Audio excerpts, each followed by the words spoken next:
Salut à tous, la team OL, Thomas Show pour OL Fan TV. Très heureux de vous retrouver une nouvelle fois en ce début de semaine. Quasi une vidéo par jour, vous êtes gâtés. C'est déjà Papa Noël qui passe. Je suis du côté de Saint-Jean, les Gones. Regardez, c'est assez beau, c'est le musée de la miniature derrière moi. J'adore ce quartier, j'y ai travaillé d'ailleurs de nombreuses années. Et pour tout vous dire, c'est vraiment les couleurs, l'environnement, un peu le vieux Lyon. C'est très chouette, la cathédrale Saint-Jean, tout ce qui est même Saint-Paul, là où j'avais été faire une vidéo avec le théâtre de Guignol, super sympa, regardez, l'architecture est vraiment sympa. Là je suis dans une espèce de petit parc qui est juste à côté du musée de la miniature, c'est très chouette, franchement. Voilà, alors je vous fais cette petite vidéo les Gones. Eh bien c'est l'avant-match du match contre Toulouse, et oui, match de Coupe de la Ligue les Gones. C'est un 8e de finale de Coupe de la Ligue. Ça sera la dernière édition de la Coupe de la Ligue sur cette formule-là, bien évidemment. Peut-être qu'après elle sera changée, cette coupe. Je ne sais pas ce qui est prévu. En tout cas, eh bien, c'est l'avant-dernier match de l'année 2019, de la première moitié de saison de l'Olympique Lyonnais, qui est déjà très compliqué. Je ne le rappelle pas, on est dans des conditions absolument incroyables, franchement. C'est quasiment inédit pour l'OL ce qui se passe. En tout cas, c'est, comme je l'ai dit, la première vraie crise depuis 20 ans dans l'histoire du club, une grosse crise, que ce soit en interne ou sur le terrain. C'est quelque chose de très compliqué ce qui se passe en ce moment.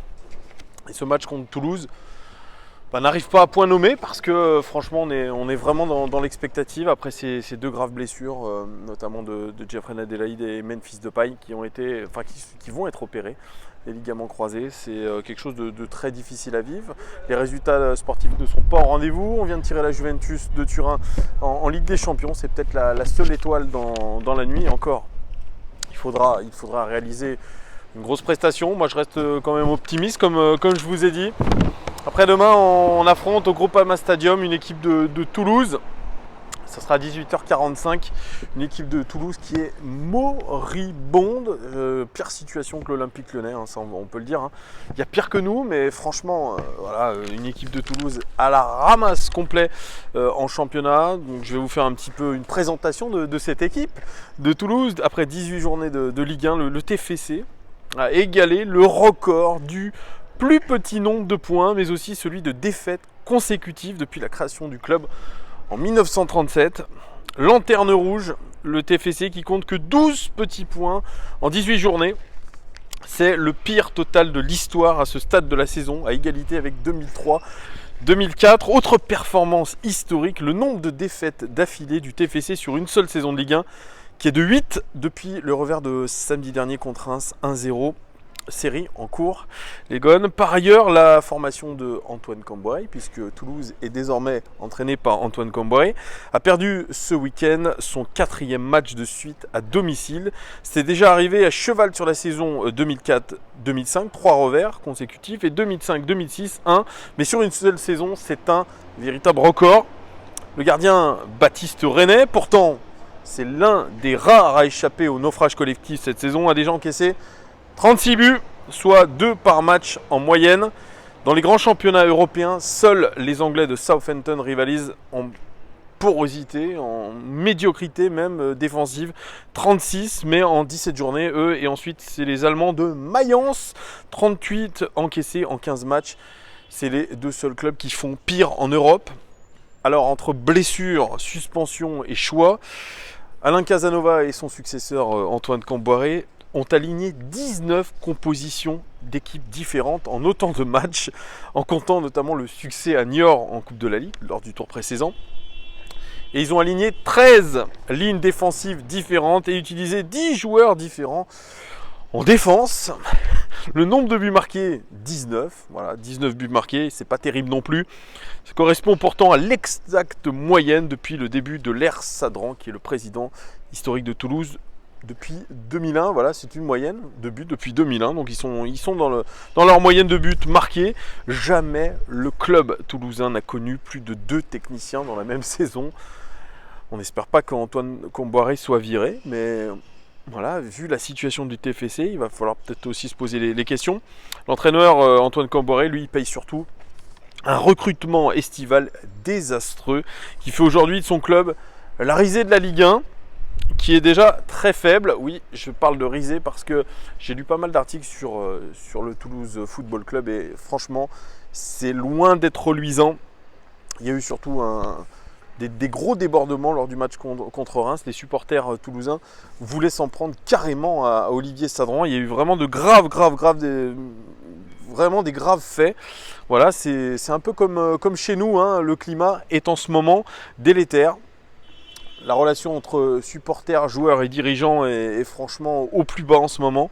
Il est reproché notamment aux dirigeants leur amateurisme.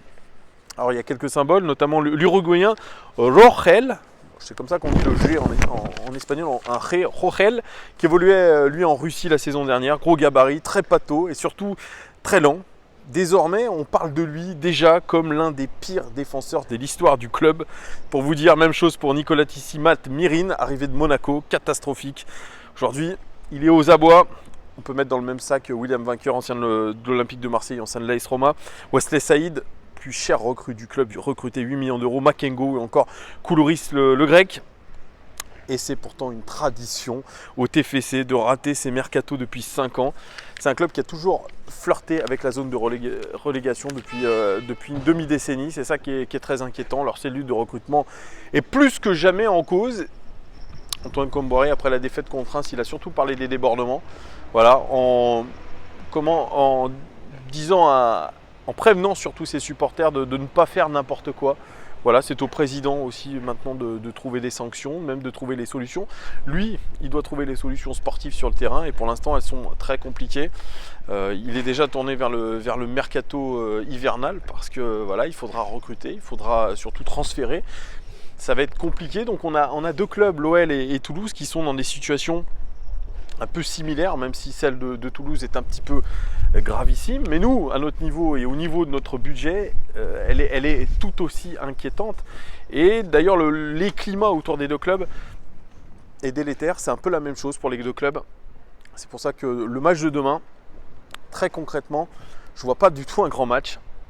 Surtout en plus à 18h45, la dernière fois qu'on a joué en semaine dans ces horaires-là, c'était contre le Zénith Saint-Pétersbourg. C'était le premier match de Ligue des Champions. Ça n'a pas été un grand match non plus. Voilà, le Groupama Stadium devrait être pas très bondé, hein, pas très bondé. Il ne devrait pas y avoir foule après ce qu'on a vécu ce week-end. L'équipe alignée de l'OL, pour tout vous dire, je ne la connais pas d'avance. Rudy Garcia devrait faire jouer les jeunes. On parle de Barre notamment, on parle surtout de Maxence Cacré qui devrait être aligné comme titulaire. Il a gagné sa place de titulaire au milieu de terrain, Maxence Cacré, dans cette difficulté. On devrait peut-être aussi avoir le retour de Ryan Cherki dans le groupe et il devrait peut-être être titularisé, peut-être aussi Amine Gouiri. Voilà, c'est un match en tout cas pour lancer les jeunes.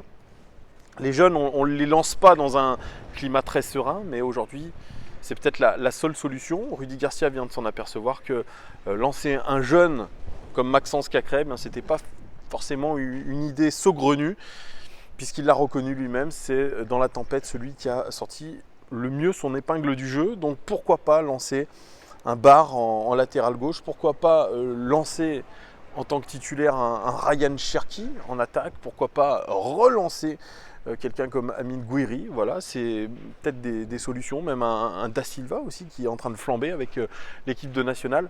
Voilà, si nos titulaires habituels ne sont pas au niveau, moi je suis comme la plupart d'entre vous, lançons les jeunes. On n'a rien à perdre au final. Il n'a rien à perdre aujourd'hui, Rudy Garcia. Franchement, hein, là on parle déjà d'un mercato hivernal agité. Dans le sens des départs, voilà, c'est comme à chaque fois, on annonce beaucoup de départs, mais il n'y a pas grand monde qui part parce que les propositions sont insuffisantes. Les joueurs ne veulent pas forcément partir de l'Olympique Lyonnais parce qu'ils ont un salaire qui est bon, parce qu'ils ont une position confortable. Voilà, donc on parle d'arrivée, notamment de Thomas Lemar. Alors, vous me direz si vous voulez que je vous fasse une vidéo d'ailleurs sur les arrivées. Je sais que les noms qui circulent, ce sont les noms qui circulaient déjà au mercato estival. Lucas Digne, Everton, Steven Zonzi de Galatasaray, ça se passe mal pour lui. Donc on pense à lui puisqu'il a de l'expérience, il est champion du monde. On parle de Thomas Lemar, on parle encore de Olivier Giroud, même s'il se dit qu'il serait proche de l'Inter Milan. On est déjà en train de réfléchir vraiment à la trêve hivernale. Il y a déjà des réunions en interne qui se passent. Ça sera pas des fêtes de tout repos, en tout cas pour le board lyonnais. Il va se passer des choses, il va y avoir des réflexions. Je pense qu'on peut déjà lâcher cette année 2019. Le match contre Toulouse, évidemment. L'objectif, c'est de se qualifier pour la Coupe de la Ligue. Mais vous le savez, nos joueurs, l'année dernière, ils avaient vraiment pris cette compétition par-dessus la jambe. Là, le climat autour du club montre que on essaye quand même d'être positif pour demain. On joue face au dernier de Ligue 1, une défaite face au dernier de Ligue 1 qui est en train d'assommer les records au niveau de négatif. Bien, ça plomberait encore plus le club. Mais voilà, on est obligé déjà de mettre 2019 à la poubelle, en tout cas cette première partie de saison. Le match contre Reims qui arrive samedi, c'est le match le plus important de la semaine, mine de rien. Il faudra prendre les 3 points, mais les gars, si on ne les prend pas, les 3 points, je ne serais absolument pas étonné. Demain, on ne peut rien prévoir, je ne peux rien prévoir. Je ne sais pas ce qui va se passer. Quelle va être la réaction des joueurs? Est-ce que les jeunes vont montrer qu'ils ont plus faim que les titulaires habituels? En tout cas, moi, ça me réconforterait de savoir que les jeunes peuvent tirer leur épingle du jeu, peuvent montrer qu'ils sont bien plus capables que nos titulaires habituels de créer des choses, d'avoir plus envie, parce qu'aujourd'hui, c'est une question aussi d'envie. Moi je suis bien d'accord sur le fait que on n'a pas réussi à remplacer des Mendy, des Dombélé, des Fekir, mais voilà, il y a une question d'envie aujourd'hui, de détermination. On a des joueurs à l'Olympique Lyonnais qui ne sont pas déterminés, qui ne sont pas focalisés sur un collectif, parce que c'est aussi ça, on n'a pas une puissance aujourd'hui collective, nous avons des additions d'individualité qui aujourd'hui ont du talent, comme le dit Juninho, mais c'est pas assez aujourd'hui pour le niveau que voudrait atteindre l'Olympique Lyonnais. C'est surtout pas normal par rapport au budget que nous avons. Nous avons quand même un gros budget, il ne faut pas se mentir. Je crois qu'on a le 2e budget de France, il me semble. C'est aujourd'hui pas normal d'être dans cette position sportive. Vraiment, cette crise à l'Olympique Lyonnais, elle me rappelle un petit peu ce qu'a vécu Monaco. Mais on est à peu près dans un même projet, le même projet monégasque, c'est-à-dire de valoriser des joueurs et ensuite de les vendre. Tant qu'on sera dans ce même système à l'Olympique Lyonnais, ça ne pourra pas avancer. Je suis d'accord avec beaucoup d'entre vous. Ce système de trading, il a ses limites.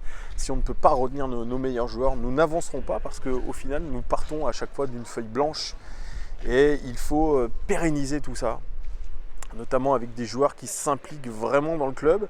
S'il y a des priorités au mercato, ce sont sur des joueurs qui ont envie de s'impliquer à fond dans le club. C'est ça, c'est carrément un entretien de motivation qu'il faudrait avoir. Et c'est ce qu'on n'a pas assez, je crois, aujourd'hui à l'Olympique Lyonnais, ces entraînements, ces entretiens de motivation pour voir où en est vraiment la motivation du joueur. On ne peut pas se dire, ah bah tiens, il a du talent, donc voilà, et on va lui mettre un gros salaire, et puis voilà. Non. Certes, à l'OL, on gagne beaucoup d'argent, les jeunes gagnent beaucoup d'argent, mais voilà, il faut leur donner envie, d'avoir faim, de se battre pour ce blason, parce que je suis d'accord avec un sociologue, je disais dans le Progrès, aujourd'hui les joueurs ne se battent pas pour un blason, alors que les supporters, eux, se battent pour un blason, pour le club, pour la ville, mais ils sont en décalage complet avec les joueurs qui ne se bougent pas les fesses pour le blason, pour l'équipe, pour la ville. Ils sont là, voilà, ils sont là pour récupérer de l'argent, pour se montrer, pour ensuite intégrer des sélections nationales, faire des compétitions mondiales ou européennes à leur niveau, mais ils ne se battent absolument pas pour l'Olympique Lyonnais en tant que tel, pour l'institution OL. Et j'en reviens toujours, je le répète de vidéo en vidéo, c'est encore une question d'identité, une question d'image de l'Olympique Lyonnais qui est défaillante, je suis désolé, c'est ça, et on n'arrive pas à impliquer ces joueurs-là dans un projet global de club. C'est s'impliquer dans la vie du club, c'est s'impliquer, pourquoi pas, dans la vie locale aussi, pourquoi pas, hein, dans la vie locale, s'impliquer auprès des jeunes, s'impliquer auprès des supporters. Aujourd'hui, ce n'est pas le cas, mais est-ce que l'image des dirigeants donne envie à ces joueurs-là de s'impliquer plus que ça? Je ne crois pas. Il devrait y avoir vraiment une obligation pour ces joueurs de s'impliquer. Ça devrait faire partie de leur contrat. Alors bien sûr, ils ont une prime d'éthique, mais je pense qu'elle n'est pas assez contraignante. Voilà, ça doit être ça. Quand on recrute un joueur à l'Olympique Lyonnais, on doit lui dire, voilà, tu as un certain nombre de prérogatives à respecter. Sinon, tu ne peux pas faire partie de ce grand club que se prétend être l'Olympique Lyonnais, parce qu'aujourd'hui, nous ne sommes qu'une parodie de grands clubs. Je veux bien croire qu'on vive sur le passé, mais aujourd'hui, ce qui est important, c'est le présent, et ce qu'on voit, n'est pas reluisant. Voilà, c'est pour ça que cette fin d'année 2019, elle est très particulière. Ce match de demain, pour tout vous dire, je n'irai pas demain au stade. Voilà, je le verrai de chez moi. Parce que d'une, j'ai mon fils à gérer à domicile, et je préfère passer un petit peu plus de temps avec mon fils que aller, je dirais pas perdre mon temps au stade, mais en tout cas ne pas prendre de plaisir à voir évoluer cette équipe. Alors vous allez me dire, ah, t'es un mauvais supporter, tu vas au stade en pensant qu'il va y avoir victoire. Non, on a le droit d'être aussi déçu et de montrer un petit peu notre mécontentement en ne se déplaçant pas. Voilà, à un moment donné, il faut que le respect il soit réciproque. Moi, je parle vraiment aussi de ce mot-clé respect. Aujourd'hui, on ne respecte rien. On ne respecte pas les supporters. Donc, à un moment donné, comment voulez-vous que nous respections cette équipe qui ne se donne pas les moyens aujourd'hui de faire ce qu'elle a à faire, c'est-à-dire jouer, c'est-à-dire montrer de l'envie? On n'a pas le même train de vie avec les joueurs de foot, nous ne sommes pas du même monde, c'est ce que disaient les Bad Guns, mais voilà, on veut un minimum de respect parce que le supporter, lui, il achète sa place, il se saigne de temps en temps pour faire des déplacements, voilà, prendre de son temps pour les groupes de supporters pour faire des tifos, pour animer le stade. Donc il doit y avoir un juste retour. Alors j'ai vu sur Twitter passer le prix des places contre la Juve. Alors, j'ai vu passer des gammes de prix entre 130 et 250 euros. Eh bien ça aussi, c'est pas respecter le supporter. Vous pouvez pas mettre des places contre Toulouse à 5 balles et mettre des places pour la Juventus à des 150, 200 euros qui sont quasiment le prix d'un abonnement à l'année. Voilà, ça aussi, ça fait partie de cette politique de trading, de profiter des supporters, de profiter des affiches, pour mettre un prix fort, pour récupérer un maximum de pognon. Ouais, la Ligue des Champions, ça permet aussi de récupérer de l'argent, des recettes. Mais voilà, il faut arrêter. Il faut arrêter. Pourquoi on ne mettrait pas des prix des places, je dirais pas dérisoires, mais en tout cas qui soient tout à fait acceptables pour le plus grand nombre? Ça aussi, ça serait un signe très fort de la part du club pour essayer de se rabibocher avec les supporters et leur montrer un petit peu d'intérêt. Voilà, moi je suis comme vous, je suis un peu éperlué d'avoir vu ça aussi, passer. Est-ce que c'est vrai, est-ce que c'est faux, j'en sais rien. Le déplacement aussi à Turin, ça sera peut-être pas donné. Alors, je crois que le prix d'une place moyenne, ça doit être 80 ou 90 euros. Je crois que j'avais payé 80 euros l'année dernière pour aller à Barcelone. C'est le club turinois, bien sûr, qui impose ses prix, mais on va dans des délires. C'est assez incompréhensible. Alors oui, c'est une grosse affiche au Groupama Stadium. Ça sera peut-être la dernière très grosse affiche qu'on aura pour les années à venir. Non, je ne suis pas pessimiste, on se qualifiera quand même pour la Champions League. Moi, je suis quand même optimiste. Mais bon, voilà, il faut arrêter de prendre le supporter pour un gogo. Voilà, c'est Jean-Michel Aulas qui disait ça sur Twitter. Je suis désolé, Jean-Michel Aulas, ça c'est prendre le supporter pour un gogo. Voilà, dans la période actuelle, dans l'état de crise dans lequel on est, dans une crise relationnelle même entre supporters, dirigeants et joueurs, je trouve que c'est pas très intelligent de mettre ces gammes de prix là. Voilà, après peut-être que c'est d'une fake news, il faudra vérifier. Moi je vais voir déjà avec mon abonnement combien ça va coûter. Ça sera forcément moins cher, mais ça sera minimum, je pense, du 50 euros. Ça sera minimum du 50 euros. Alors oui, c'est un club prestigieux qui vient, c'est une compétition prestigieuse. Je suis d'accord, ça va être, on paye un petit peu le spectacle. Mais voilà, je crois qu'il faut plus intégrer, en tout cas, le supporter dans ce lien qu'il a avec les joueurs. Voilà, il faudra repenser aussi ça.